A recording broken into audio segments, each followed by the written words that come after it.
Hola, ¿cómo están? Nicaragua ha presentado su demanda ante la Corte Internacional de Justicia contra Alemania. Le está exigiendo detener el apoyo militar hacia Israel. ¿Esto podría detener el genocidio en Gaza?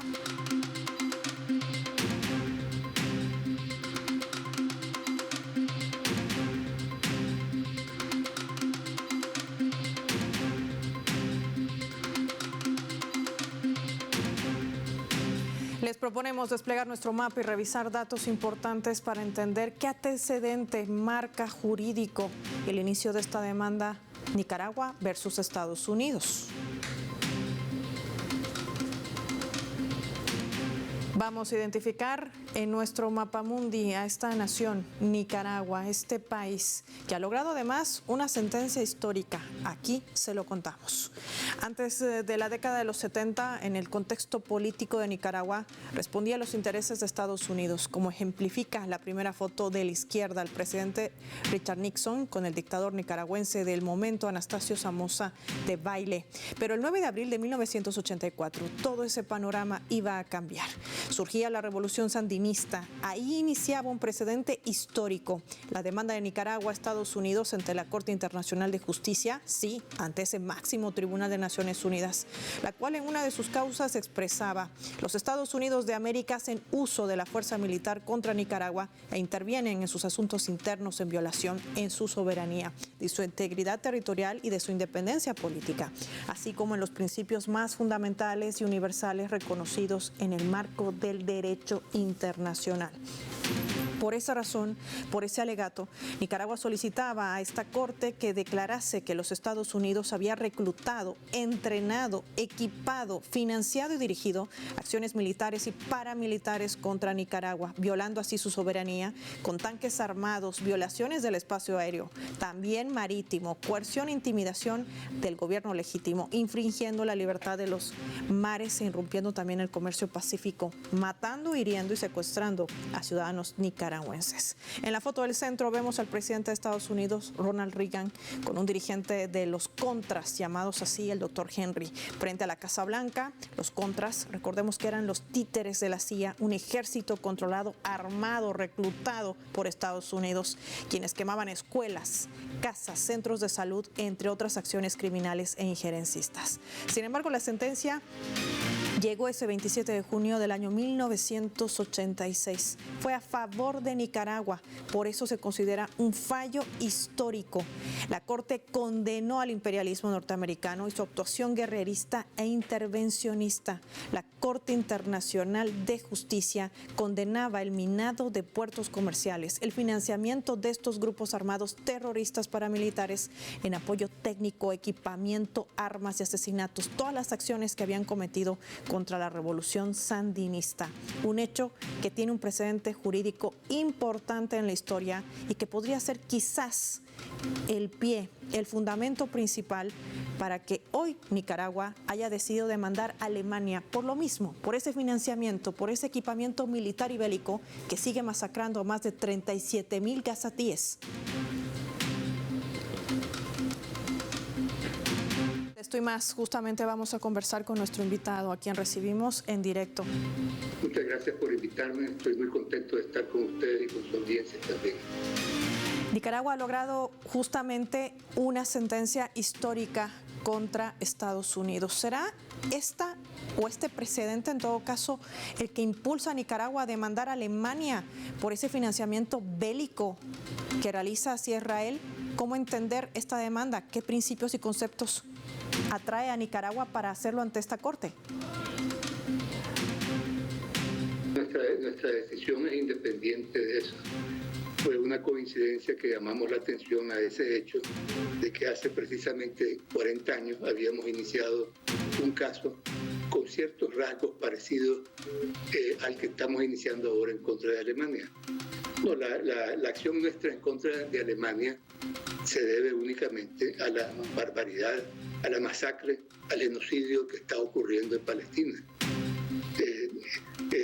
Nicaragua, los nicaragüenses, el gobierno de Nicaragua está muy ligado afectuosamente desde hace muchos años con el pueblo palestino. Y lo que está pasando es una cosa que aunque no existiera ese nexo especial, es decir, simplemente ser un ser humano, hay que reaccionar ante lo que está sucediendo.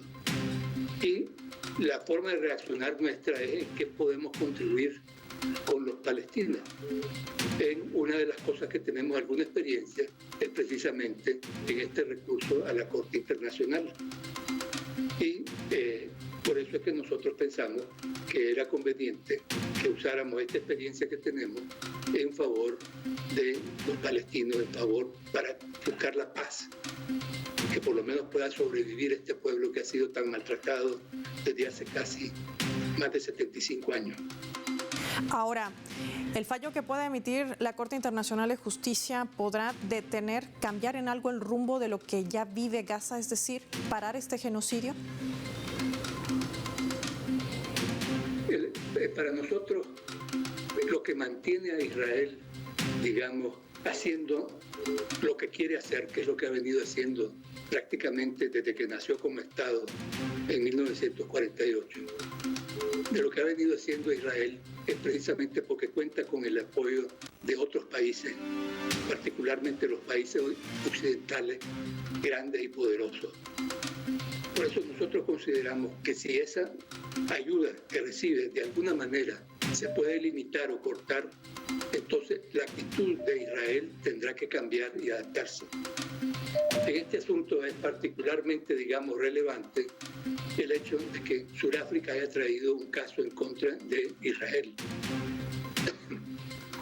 Precisamente porque la experiencia que vivió Sudáfrica con el apartheid es también importante, una experiencia que es importante para este caso. En el momento en que el resto de la humanidad dejó de colaborar con el régimen racista de Sudáfrica, a partir de ese momento la situación cambió. Y de ahí fue que pudo lograrse ese cambio radical en Sudáfrica, que triunfó Mandela y triunfaron las posiciones necesarias en ese país. Nosotros consideramos que si algo parecido sucede en Israel, Israel no puede seguir en esta masacre, esta barbarie que está perpetrando. Así que consideramos que si se corta la ayuda que está recibiendo de países como Alemania, y entre paréntesis, Alemania es el segundo país que más colabora con Israel en asuntos de armamentos incluso. El primero es obviamente Estados Unidos, el segundo es Alemania. Así que si se puede lograr, digamos, que Alemania, que la Corte le ponga un paro a lo que Alemania está haciendo, pues creo que con eso se habrá logrado bastante. Embajador, además, el armamento que recibe Israel se convierte en un gran negocio. Y le pregunto esto porque pareciera que el único beneficiado de todo esto sigue siendo el complejo militar industrial. Al final, ¿se resume solamente en eso? Bueno, mire, es uno de los puntos que señalamos precisamente en la intervención ahora por la mañana acá en La Haya ante la Corte, que no fue coincidencia, y citamos textualmente, no tengo el dato preciso aquí, pero en una compra de armamento, curiosamente, de armamento comprado por Alemania a Israel, o sea, vendido por Israel a Alemania, de 3.600 millones de dólares en equipo militar especializado, vendido por Israel en 23 de noviembre del año pasado, dos meses y pico después de haber empezado esta masacre. Entonces, el negocio es un negocio de va y viene. Es decir, los alemanes venden y los israelitas venden. Entonces, obviamente, es un negocio enorme para las empresas militares.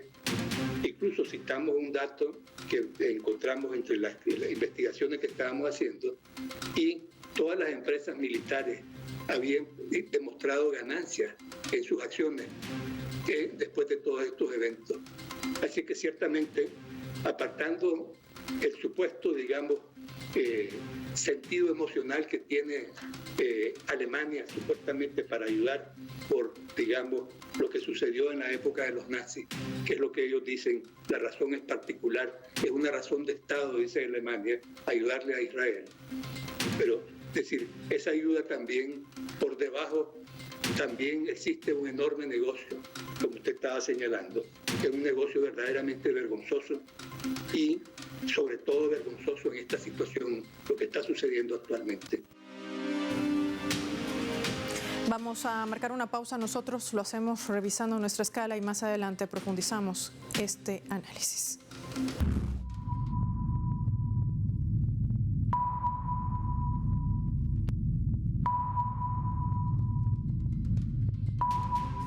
A través de este portal web de nuestra casa informativa Telesur, al cual invito que visite, está titulando de la siguiente manera: Nicaragua anuncia una ruptura de relaciones diplomáticas con el Ecuador. El gobierno de Nicaragua anunciaba la ruptura de relaciones diplomáticas con Ecuador tras la acción realizada la noche del viernes 5 en Quito, en su capital, en la Embajada de México, cuando fuerzas policiales asaltaron y secuestraron al ex vicepresidente de Ecuador, Jorge Glass, quien tenía asilo político en la sede diplomática mexicana.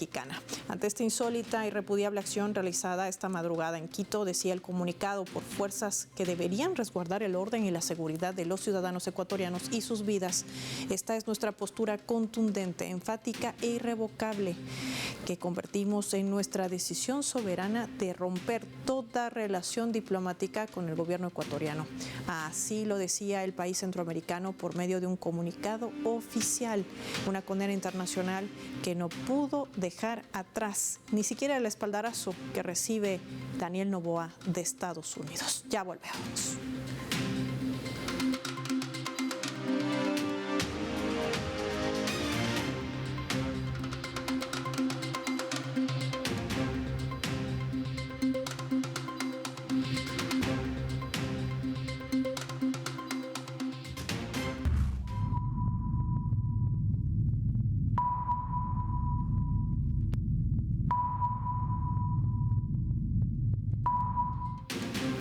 Vamos a sumar otro tema para el análisis a propósito de nuestra imagen del día. Esta fotografía, la que ven allí, la bandera de Estados Unidos y también la bandera de Nicaragua. Es que el año 1986, la Corte Internacional de Justicia fallaba a favor de Nicaragua. Han pasado 40 años, exactamente un día como hoy. Estados Unidos debe una indemnización que no ha entregado a Nicaragua por más de 17,000 millones de dólares. Este máximo tribunal de Naciones Unidas ha responsabilizado a Estados Unidos de haber financiado a grupos terroristas paramilitares para tratar de cegar la revolución sandinista y por todos los crímenes que habían cometido durante todos esos años, bajo el paraguas, por supuesto, y la impunidad de los Estados Unidos.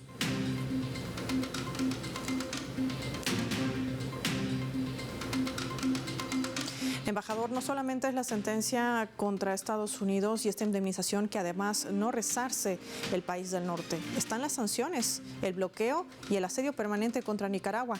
¿Por qué el país sigue creyendo en el derecho internacional? El problema de la confianza en el derecho internacional es porque para los países pequeños, los países que no somos militarmente poderosos, es decir, prácticamente de los pocos armamentos que tenemos, es el derecho. Es el derecho y también lo que eso implica. Porque hablando de ese tema, uno de los puntos que yo señalaba hace casi 40 años cuando estábamos en el juicio en contra de Estados Unidos, que me hacíamos la misma pregunta: ¿pero qué se va a ganar con este juicio en contra de Estados Unidos? Sí, los Estados Unidos es la potencia mundial y va a hacer lo que quiera, como en el texto hacía. Entonces yo citaba a un profesor francés que se hacía esa pregunta teórica, ¿qué pasa en estas situaciones cuando un país simplemente no hace caso del derecho internacional? Entonces, ¿qué es lo que queda? Entonces él decía, la movilización de la vergüenza. Y la realidad es que para mí esa frase siempre me quedó marcada, porque hay muchas formas de movilizar la vergüenza. Y una de las formas más efectivas, bueno, yo soy abogado también, obviamente, tal vez tengo la mente clavada en ese sentido, pero para mí una forma de esa movilización de la vergüenza es recurrir al derecho, porque son las mismas armas que usan y usarlas en contra de los poderosos. Sí, aunque los poderosos no quieran cumplir, si uno logra movilizar la vergüenza universal, como se está movilizando, por ejemplo, en este caso en contra de Israel, yo creo que se logran las cosas. Así es que, en fin, efectivamente, recurrir a la Corte Internacional no significa que con eso uno ya resolvió los problemas y que la Corte va por la fuerza a imponerse soluciones, porque la realidad no es así. Pero son los pocos mecanismos que tenemos, el recurso al derecho. Y Nicaragua, pues hemos estado prácticamente desde que el triunfo de nuestra revolución sandinista, hemos estado recurriendo a las vías de derecho y hemos visto pues que por lo menos hemos podido defender algunos de nuestros puntos, dar a entender nuestras posiciones. Así que por eso nosotros consideramos que, bueno, en realidad el único camino que tenemos, pues, ¿qué otras armas podemos esgrimir? Vamos a finalizar la entrevista revisando justamente nuestra leyenda.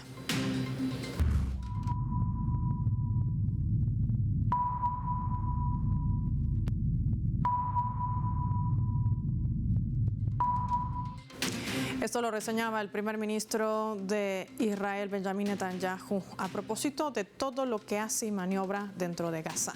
La victoria de Israel sobre Hamas requiere entrar en Rafah y eliminar, dice allí, a los batallones terroristas. Va a ocurrir, ya hay una fecha, declaraba Netanyahu.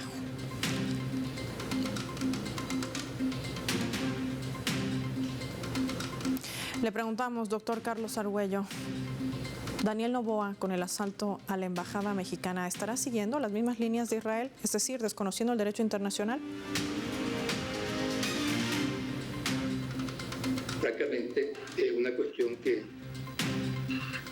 no tiene nombre. Vemos por un lado, digamos, a Israel bombardeando una embajada de Irán en Siria, como que si tal cosa. No hay ningún... Y ahora en Ecuador, siguiendo aparentemente la misma línea, la misma filosofía, simplemente invaden las embajadas de un país hermano. No, esto obviamente está dentro del mismo contexto y los que hicieron esto en Ecuador se sienten respaldados precisamente por esta posición de Estados Unidos. Naturalmente, yo no soy experto en el tema, pero estoy clarísimo que los militares de Estados Unidos que están regados, a donde pueden estar regados en nuestro continente, están influyendo en todas estas cosas y garantizando que los países que tomen este tipo de acciones en contra de los intereses o de los que creen que están en contra de los intereses de Estados Unidos, pues que los que toman esas acciones van a ser protegidos. Así que al amparo de esa protección militar de Estados Unidos están haciendo estas operaciones. En fin, creo, sin embargo, que la posición firme que están tomando México naturalmente, pero países como Nicaragua, que inmediatamente rompimos relaciones, estamos francamente haciendo todo lo que podemos para llamar la atención a esta barbaridad que ha sucedido.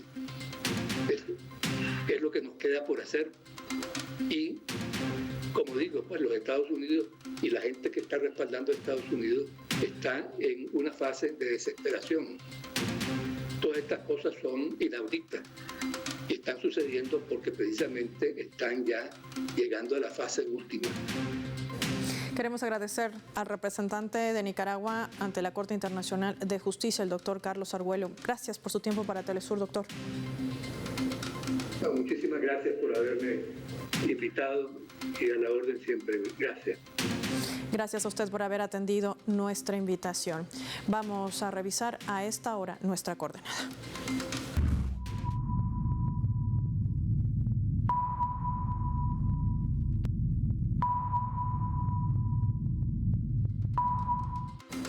Hay también otros hechos geopolíticos que se desarrollan e impactan en el mundo. Taleb Ali-Salem desde España nos va a comentar sobre las maniobras militares que viene desarrollando Marruecos, sí, en aguas del pueblo saharaui, sin haber informado a Madrid.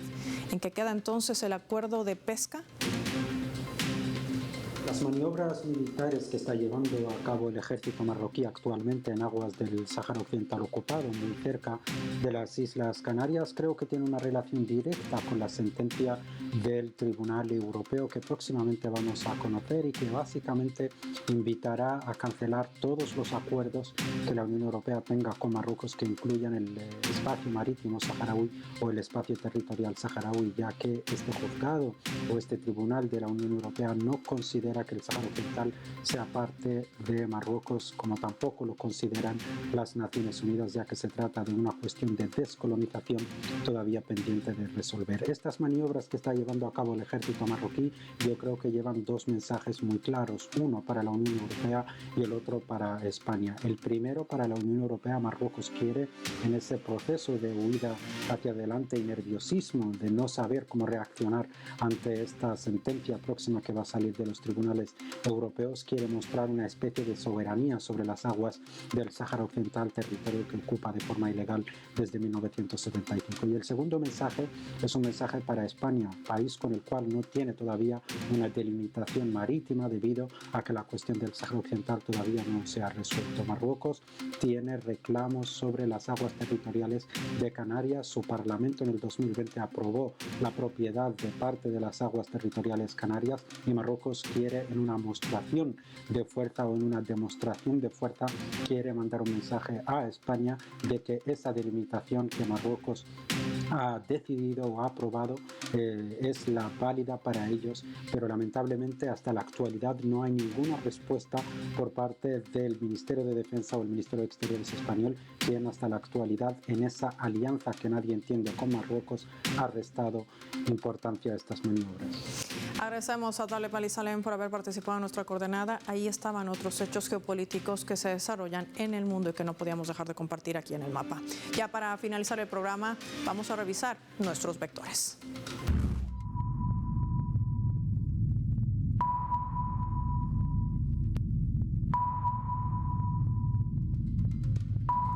Nuestro radar en el mapa hoy nos refleja las tres claves sobre nuestro tema.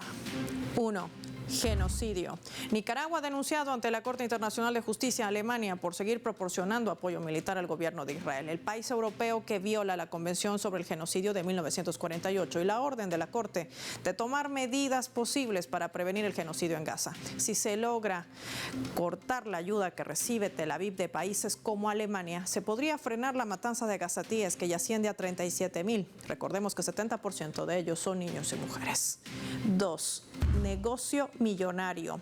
El comercio de armas con Israel es un negocio millonario. Cerca de 3.600 millones de dólares ha movido Alemania con Israel en tan solo una compra. Todas las empresas militares se ven beneficiadas que hacen a esos complejos militares industriales. Por esa razón, Europa está apuntando a tener una economía guerrerista por encima de la vida humana. 3. Derecho internacional. Pese a las sanciones y la presión que sigue ejerciendo Estados Unidos, Nicaragua aún cree en el derecho internacional. Pese a la violación que también cometen las derechas en nuestra región, como Daniel Noboa, el presidente de Ecuador, que actúa bajo la misma línea de Israel, violando el derecho internacional, así como Estados Unidos, que aún debe a Nicaragua la indemnización de 17.000 millones de dólares por haber financiado a los contras. Y si sumaríamos los daños generados por el bloqueo y sanciones, sería mucho más. Soy Paola Pérez y nos vemos en otra edición del Mapa.